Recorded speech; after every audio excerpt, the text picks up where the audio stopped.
Hello student, कैसे हो आप सब? I hope you are well and fine. स्वागत है आपका हमारे चैनल पे। तो आज हम लोग बात करेंगे एमपीपीएससी सिलेबस 2025 के सेकेंड पार्ट में। पिछले वीडियो में हमने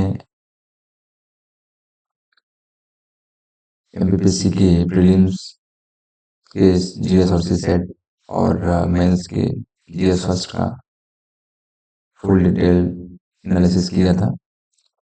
आज हम लोग जीएस सेकेंड यानी द्वितीय प्रश्न पत्र का एनालिसिस करेंगे और आज हम लोग पूरा कंप्लीट कर लेंगे सिलेबस को। ठीक है,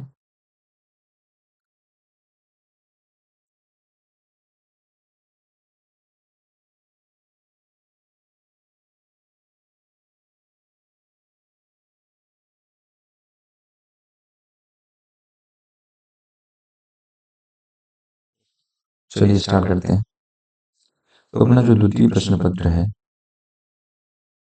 द्वितीय प्रश्न पत्र, इसका खंड अ है संविधान, शासन व्यवस्था, राजनीतिक एवं प्रशासनिक संरचना। इसका फर्स्ट इकाई है, इकाई फर्स्ट है भारतीय संविधान निर्माण, विशेषताएं, मूल ढांचा एवं प्रमुख संशोधन। मतलब इसके अंतर्गत आपको संविधान के निर्माण को पढ़ना है, इसका निर्माण कब हुआ और इसकी विशेषताएं कौन कौन सी। इसकी विशेषताएं जैसे है नहीं, हमारा भारतीय संविधान जो है वो इकहरी नागरिकता एक विशेषता हुई इसके। लोकतंत्र है यहाँ पे, लोकतंत्र निरपेक्षता है, ये सब विशेषताएं हैं इसके। और इसके प्रमुख संशोधन जो हुए हैं उनके बारे में आपको अच्छे से जानकारी लेना है। फिर उसके बाद वैचारिक तत्व, उद्देशिका, मूल अधिकार, मूल कर्तव्य एवं राजकीय नीति निर्देशक तत्वों के बारे में आपको अच्छे से जानकारी फुल डिटेल्ड पढ़ना है इसको।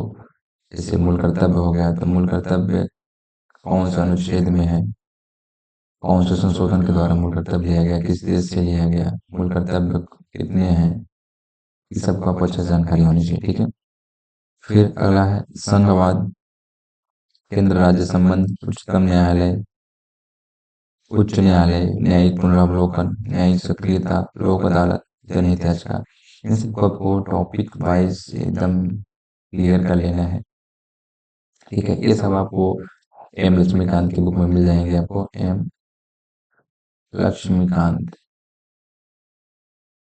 और जो टॉपिक से कवर ना हो आप गूगल से सर्च करके उसके बारे में अच्छे से नोट्स बना लीजिएगा। ठीक है, फिर इसके बाद अपना नेक्स्ट टॉपिक है भारत निर्वाचन आयोग, नियंत्रक एवं महालेखा परीक्षक, संघ लोक सेवा आयोग, मध्य प्रदेश लोक सेवा आयोग, नीति आयोग। ये जो आयोग हैं इनके बारे में आपको अच्छे से पढ़ना है। ठीक है, ये इनका गठन कब हुआ, इनके कार्य क्या हैं, ये इनके जो सदस्य हैं उनके बारे में पढ़ना है। ठीक है, उसके बाद भारतीय राजनीति में जाति, धर्म, वर्ग, जातीय भाषा, लिंग की भूमिका, भारतीय राजनीति में राजनीतिक दल एवं मतदान व्यवहार, सिविल सोसाइटी एवं जन आंदोलन, राष्ट्रीय अखंडता एवं तथा राष्ट्रीय सुरक्षा से जुड़े मुद्दे। ठीक है, इन सबके बारे में आप अच्छे से पढ़ लेंगे।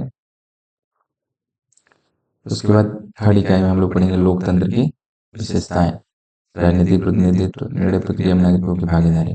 ठीक है, फिर सामुदायिक आधारित संगठन, सीबीओ, गैर सरकारी संगठन, एनजीओ एवं स्व सहायता समूहों के बारे में भी आपको अच्छे से पढ़ लेना है। ठीक है, उसके बाद फोर्थ इकाई में है मीडिया की भूमिका एवं समस्याएं। मीडिया यानी कि समझ रहे हैं, मीडिया जो आजकल सोशल मीडिया है ना, ये इसको फोर्थ पिलर भी बोलते हैं अपना कॉन्स्टिट्यूशन का। ठीक है, तो आपको इसके बारे में अच्छे से जान लेना है, इलेक्ट्रॉनिक प्रिंट और सोशल मीडिया के बारे में। फिर इसके बाद पढ़ेंगे भारतीय राजनीति विचारक। भारतीय राजनीतिक विचारकों में कौटिल्य, देवी अहिल्याबाई होलकर, महात्मा गांधी, जवाहरलाल नेहरू, सरदार वल्लभ भाई पटेल, राम मनोहर लोहिया, डॉक्टर भीमराव अम्बेडकर, पंडित दीनदयाल उपाध्याय, जयप्रकाश नारायण। इन सबको जो राजनीतिक विचारक हैं सबके बारे में आपको अच्छे से जानकारी ले लेना है कि इनका जीवन परिचय और इनका योगदान राजनीतिक क्षेत्र में, इन सबको अच्छे से आपको पढ़ लेना है। ठीक है, और इन्होंने कौन कौन सी पुस्तकें लिखी हैं ये सब भी आपको अच्छे से ले लेना है। ठीक है, उसके बाद राज्यों का पुनर्गठन 1956 तथा मध्य प्रदेश का निर्माण, मध्य प्रदेश का विभाजन, 2000 राज्यपाल नियुक्ति, शक्ति स्थिति, मुख्यमंत्री, मंत्रिपरिषद, संगठन, कार्य एवं भूमिका। तो आपको जो राज्यों का पुनर्गठन है उनको पढ़ना है, और साथ में मध्य प्रदेश के निर्माण जो हुआ है और उसका विभाजन जो 2000 में हुआ, छत्तीसगढ़ अलग हुआ था, उसके बारे में भी आपको नॉलेज होना चाहिए कि किसकी अध्यक्षता में ये सब हुआ। ठीक है। और राज्यपाल की नियुक्ति कैसे की जाती है, उसकी शक्ति क्या होती है, मुख्यमंत्रियों की संगठन कार्य एवं भूमिका को भी आपको अच्छे से पढ़ लेना है। ठीक है। मध्य प्रदेश की विधानसभा की शक्तियाँ, संगठन और अध्यक्ष की भूमिका क्या होती है, विपक्ष की भूमिका क्या होती है, इसके बारे में आपको भी अच्छे से नॉलेज हो जाना चाहिए। मध्य प्रदेश उच्च न्यायालय संगठन, क्षेत्र, अधिकार एवं भूमिका। जो मध्य प्रदेश का उच्च न्यायालय है, उसका अधिकार क्या है, उसका संगठन कैसे किया जाता है और इसकी महत्व क्या है, इसके बारे में आपको बताना है। ठीक है। जवाबदेही एवं अधिकार, प्रतिस्पर्धा आयोग, अनुसूचित जाति आयोग, अनुसूचित जनजाति आयोग, पिछड़ा वर्ग आयोग, केंद्रीय सतर्कता आयोग, मानव अधिकार आयोग, सॉरी, सूचना आयोग, भोक्ता फोरम, बाल आयोग, पिछड़ा वर्ग आयोग, महिला आयोग, इन सबको आपको अच्छे से पढ़ लेना है। आयोग से इन सबको आपको चाहे तो गूगल से भी सर्च करके आप पढ़ सकते हैं अच्छे से। ठीक है। फिफ्थ यूनिट है अपना मध्य प्रदेश का प्रशासन, सचिवालय, मुख्य सचिव, सचिव एवं आयुक्त, मध्य प्रदेश में जिला प्रशासन, जिलाधीश की भूमिका। ठीक है। फिर इसके बाद मध्य प्रदेश में ग्रामीण स्थानीय स्वशासन, पंचायती राज संगठन एवं शक्तियाँ, सही स्थानीय स्वशासन, संगठन एवं शक्तियाँ, स्थानीय स्वशासन में वित्त, नौकरशाही एवं स्वायत्तता का महत्व। उसके बाद है मध्य प्रदेश का राजनीतिक परिदृश्य, जनजातीय, पिछड़े एवं वंचित वर्ग के उत्थान एवं नक्सली समस्या से जुड़े मुद्दे। मध्य प्रदेश राजनीति में महिलाओं का योगदान, मध्य प्रदेश की राजनीति में समसामयिक मुद्दे, इन सबको आप अच्छे से, जैसे ये बोला है राजनीति में महिलाओं का योगदान, मतलब अब तक जो भी महिलाएं राजनीति में योगदान दी है उनके बारे में कुछ व्यक्तित्व है, उनके बारे में कुछ पढ़ लेना है। ठीक है। और जो भी समसामयिक मुद्दे चल रहे होते हैं उनके बारे में पढ़ लेना है। फिर इसका द्वितीय प्रश्न पत्र का खंड वो आता है समाज शास्त्र, जिसमें पढ़ेंगे समाज शास्त्र की आधारभूत अवधारणा, ठीक है। तो इसमें पढ़ेंगे समाज की भारतीय संकल्पना, कुटुंब, परिवार, नातेदारी, वंश, गोत्र, परंपरा, ये क्या है, इन सब को कुछ पढ़ लेना है।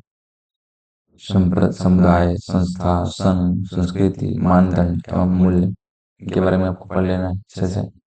मेन बेसिकली आपको डिफिनेशंस वगैरह अच्छे से आने चाहिए। ठीक है। आपको 3 नंबर क्वेश्चन पूछ सकता है।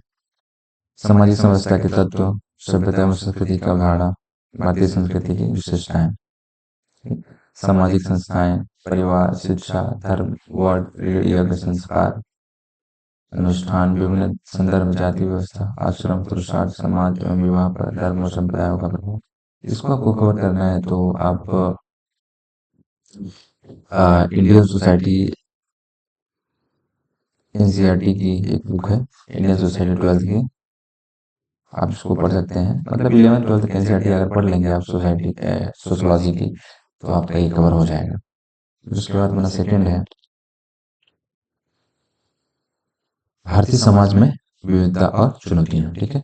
भारतीय समाज की संकल्पना, भारत के लोग, विविधता में एकता, विविधता में एकता, ये अपना भारत जो है विविधता में एकता को प्रदर्शित करता है। इसको आप लोग ध्यान दीजिएगा, अच्छे से पढ़ लीजिएगा इसके बारे में, ऐसा क्यों होता है, विविधता में एकता क्यों कहा जाता है। ठीक है।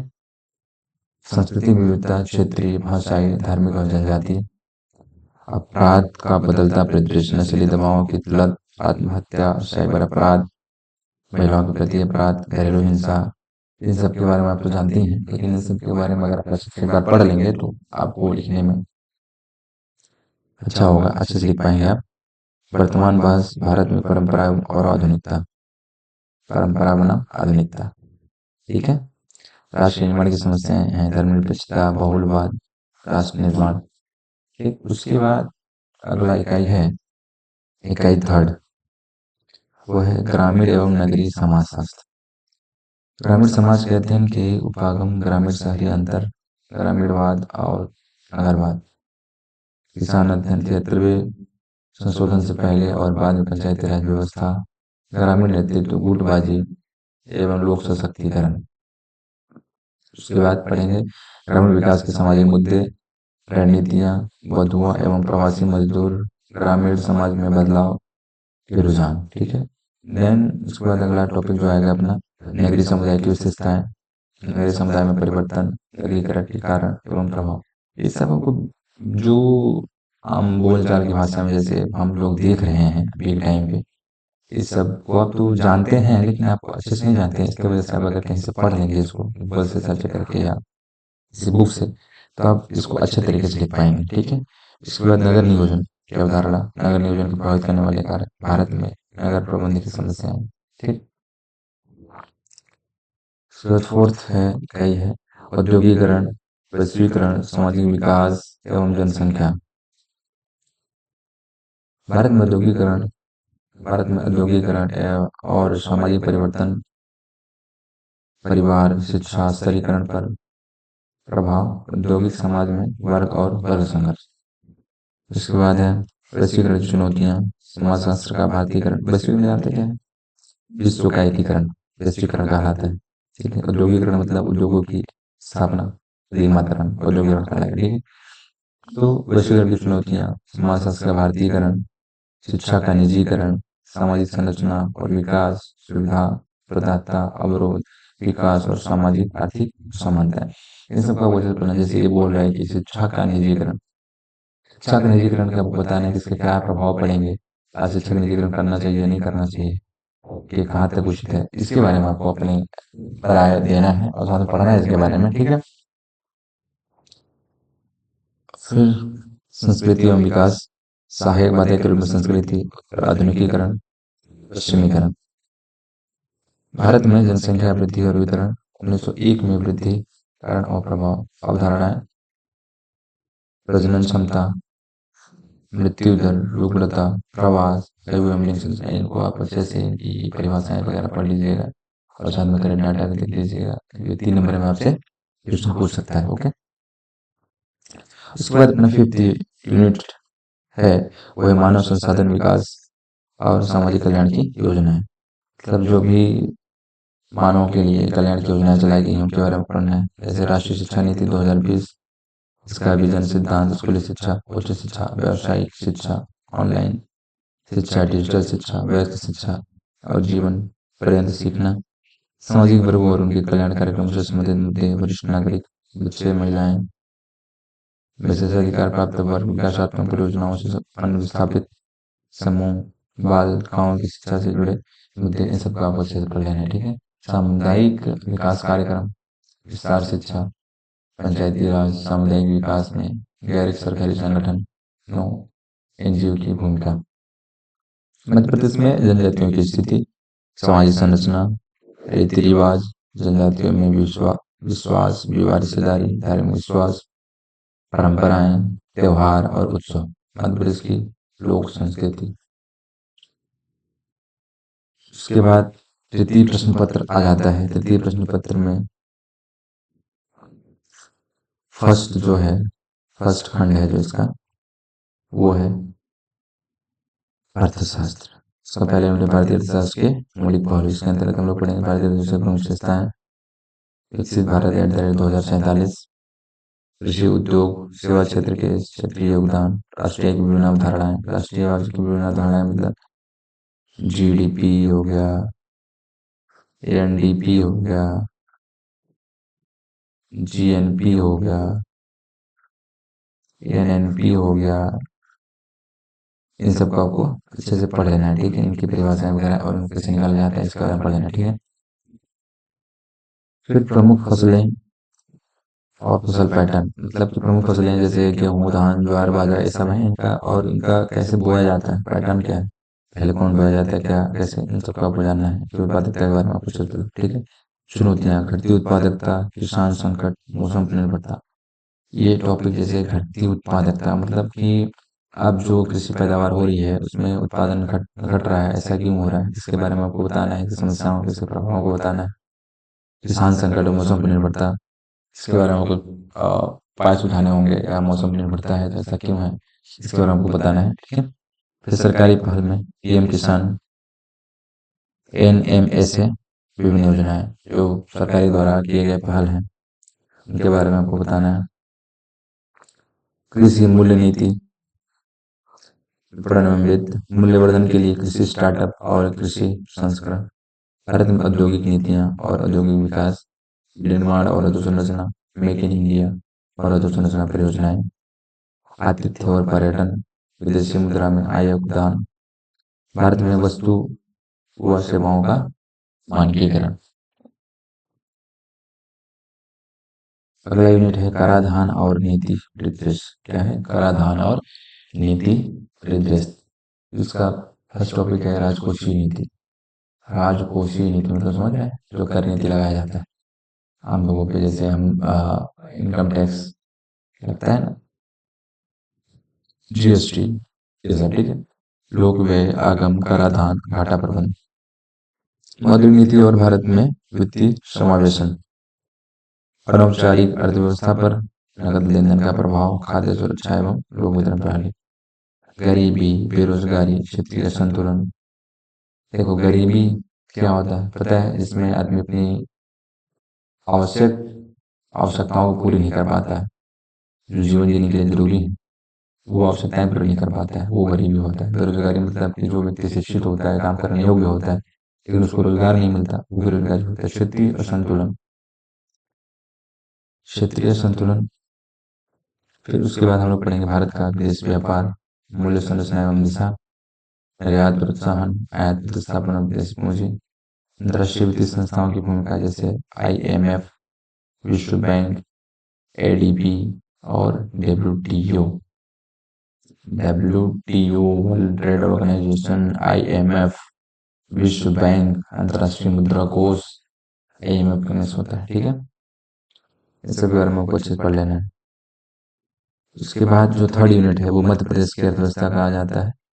मध्य प्रदेश की अर्थव्यवस्था आपको, यदि ये जो है इंडियन इकोनॉमिक्स पढ़ना है तो इसके लिए आप एक बुक है रमेश सिंह, रमेश सिंह है, एक संजीव वर्मा की बुक है। संजीव वर्मा की ठीक रहेगी आपको, ये थोड़ा, ये रमेश सिंह की जो है बहुत लेंदी बुक है और ये थोड़ा सा पतली बुक है, तो आपको संजीव वर्मा की बुक प्रेफर करनी चाहिए, आपका इकोनॉमिक्स कवर हो जाएगा इससे, ठीक है। मध्य प्रदेश, मध्य प्रदेश की अर्थव्यवस्था का अवलोकन।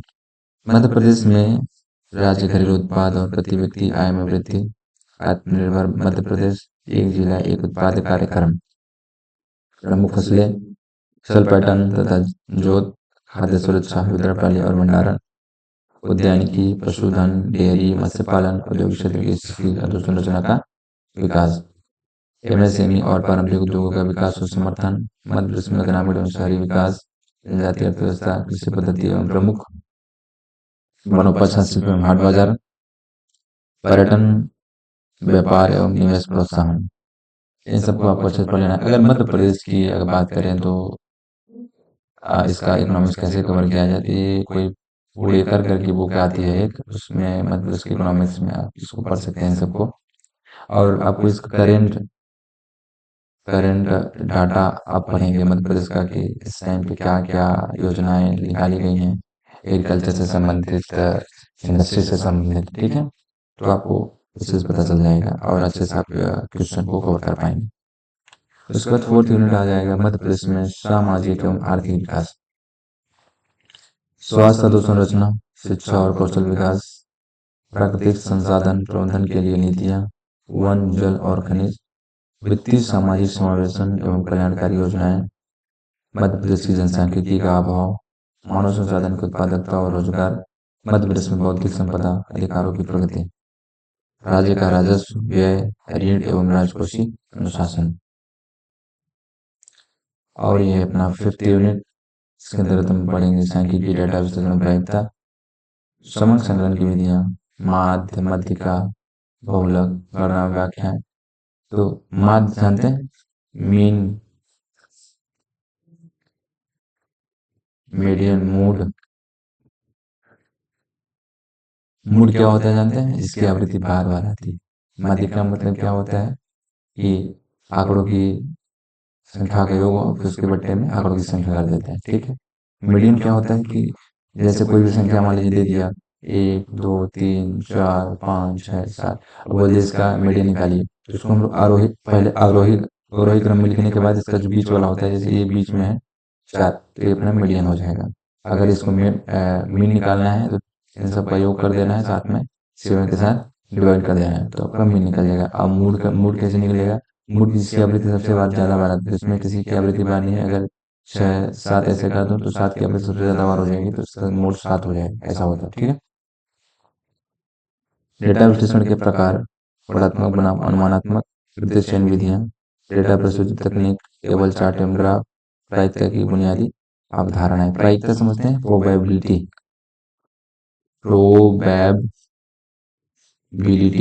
मतलब संभावनाएं, प्रायिकता का मतलब संभावना। जैसे किसी को उछालते हैं तो उसका हेड या टेल आने की प्रोबेबिलिटी होता है, तो हेड भी आ सकता है, टेल भी आ सकता है। ठीक है, तो ये होता है प्रोबेबिलिटी। ठीक। उसके बाद अब पढ़ेंगे तृतीय प्रश्न पत्र। तृतीय प्रश्न पत्र के अंतर्गत हम लोग पढ़ेंगे, जो अपना फर्स्ट भाग है वो है विज्ञान, तकनीकी एवं जन स्वास्थ्य। तो फर्स्ट यूनिट है सामान्य विज्ञान में। सामान्य विज्ञान के अंतर्गत विज्ञान के साधारण अनुप्रयोग, सूक्ष्म जीव संरचना एवं प्रकार, जैविक कृषि, कोशिका संरचना, प्रकार, विभाजन एवं कार्य, जंतु एवं पौधों का वर्गीकरण, पौधों, पशुओं, मनुष्यों में पोषण, संतुलित आहार, विटामिन, हीनताजन्य रोग, हार्मोन्स, मानव शरीर के अंग, संरचना एवं कार्य प्रणाली, जैव प्रौद्योगिकी, परिभाषा, स्वास्थ्य एवं चिकित्सा, कृषि एवं उद्यानिकी, पशुपालन, उद्योग, पर्यावरण जैसे क्षेत्रों में उपयोग। ठीक है, आपको ये अच्छे से पढ़ लेना है। उसके बाद बायोलॉजी के अनुप्रयोग। अब प्राचीन समय में आर्यभट्टा, वारामिहिर, ब्रह्मगुप्त, भास्कर प्रथम द्वितीय द्वारा खगोल शास्त्र में योगदान, प्राचीन एवं आधुनिक भारतीय वेधशालाओं से संबंधित प्रारंभिक जानकारी, बौद्धिक संपदा के अधिकार एवं पेटेंट ट्रेम्स, इन सबका अच्छे से पढ़ लेना है। ये जो प्राचीन समय में आर्यभट्टा थे, वराहमिहिर थे, ब्रह्मगुप्त थे, ये जो खगोल शास्त्री थे, इनके बारे में आपको बेसिक जानकारी ले लेना है, इनके जीवन परिचय वगैरह। ठीक है। कंप्यूटर विज्ञान। कंप्यूटर विज्ञान के तहत हम लोग पढ़ेंगे कंप्यूटर के प्रकार, विशेषताएं एवं पीढ़ी, जनरेशन इसका पढ़ेंगे, और प्रकार पढ़ेंगे। प्रकार में जैसे आप लोग पढ़ते हैं माइक्रो, मिनी, मैक्रो, ऐसे पढ़ते हैं ना, मेन फ्रेम, सुपर, ये इस टाइप के प्रकार हैं। ठीक है। इसके बाद इसके अंतर्गत पढ़ेंगे memory, input output devices, storage devices, software, hardware, operating system, Windows, Microsoft office के उपयोग, ये सभी पढ़ेंगे। ठीक है। फिर कंप्यूटर की भाषाओं का भी सामान्य ज्ञान होना चाहिए, जैसे सी प्लस प्लस, जावा, ट्रांसलेटर, इंटरप्रेटर तथा असेंबलर, इंटरनेट एवं email, social media, e governance, कृत्रिम बुद्धिमत्ता का आधारभूत ज्ञान होना चाहिए, आई का, क्लाउड कंप्यूटिंग, विभिन्न उपयोग, पोर्टल, वेबसाइट तथा वेब पेज। ठीक। उसके बाद गणितीय विज्ञान, संख्याएं, उसके प्रकार, इकाई, मापन की विधियां, समीकरण, गुणनखंड, लाभ, हानि, प्रतिशत, साधारण एवं चतुर्थी ब्याज, अनुपात, समानुपात, ज्यामितीय आकृतियां का क्षेत्रफल एवं पृष्ठीय क्षेत्रफल।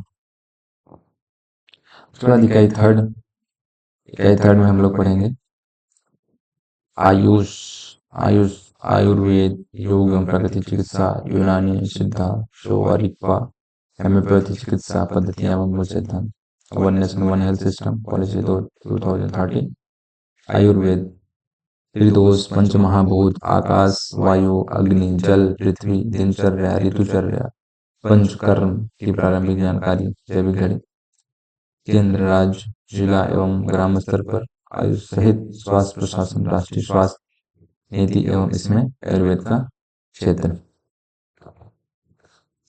योग, पंचकोश सिद्धांत, अष्टांग योग, षटकर्म, मुद्रा की प्रारंभिक जानकारी, प्राकृतिक चिकित्सा, मिट्टी चिकित्सा, धूप सेवन, बाद जल चिकित्सा के चिकित्सकीय प्रभाव एवं प्रकार, खुले संस्कार, नामकरण, निष्क्रमण, कड़वे आदि का सामान्य ज्ञान एवं का वैज्ञानिक महत्व।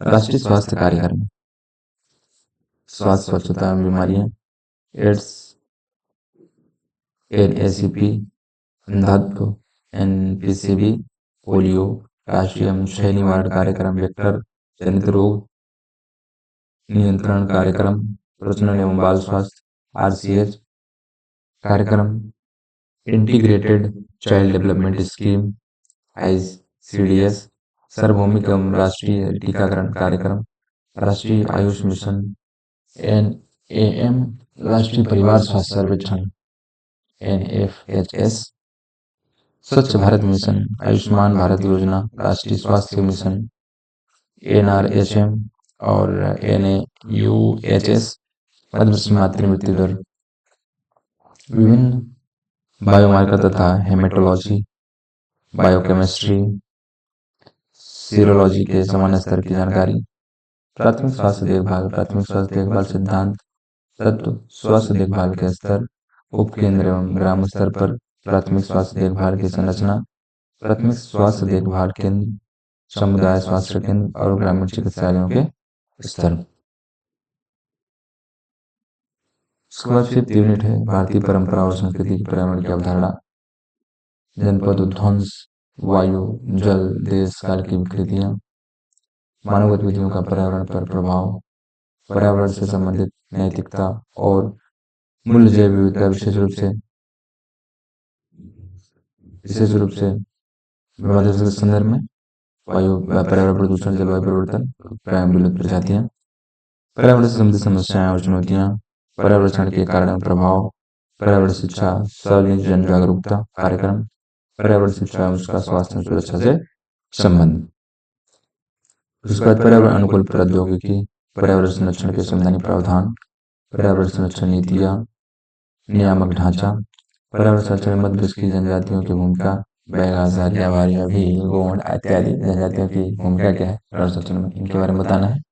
उसके बाद ठोस अपशिष्ट प्रबंधन, नगरीय औद्योगिक अपशिष्ट के क्या कारण है, प्रभाव नियंत्रण के उपाय क्या है, इनके बारे में आपको अच्छे से पढ़ लेना है। उसके बाद स्वच्छता सर्वेक्षण स्वच्छता सर्वेक्षण अभियान, इसके उद्देश्य क्या है, विभिन्न चरण, इसकी उपलब्धियां और भविष्य, जल सुरक्षा, जल संरक्षण के क्षेत्र में किए जाने वाले विभिन्न प्रयास के बारे में आपको जानकारी होनी चाहिए।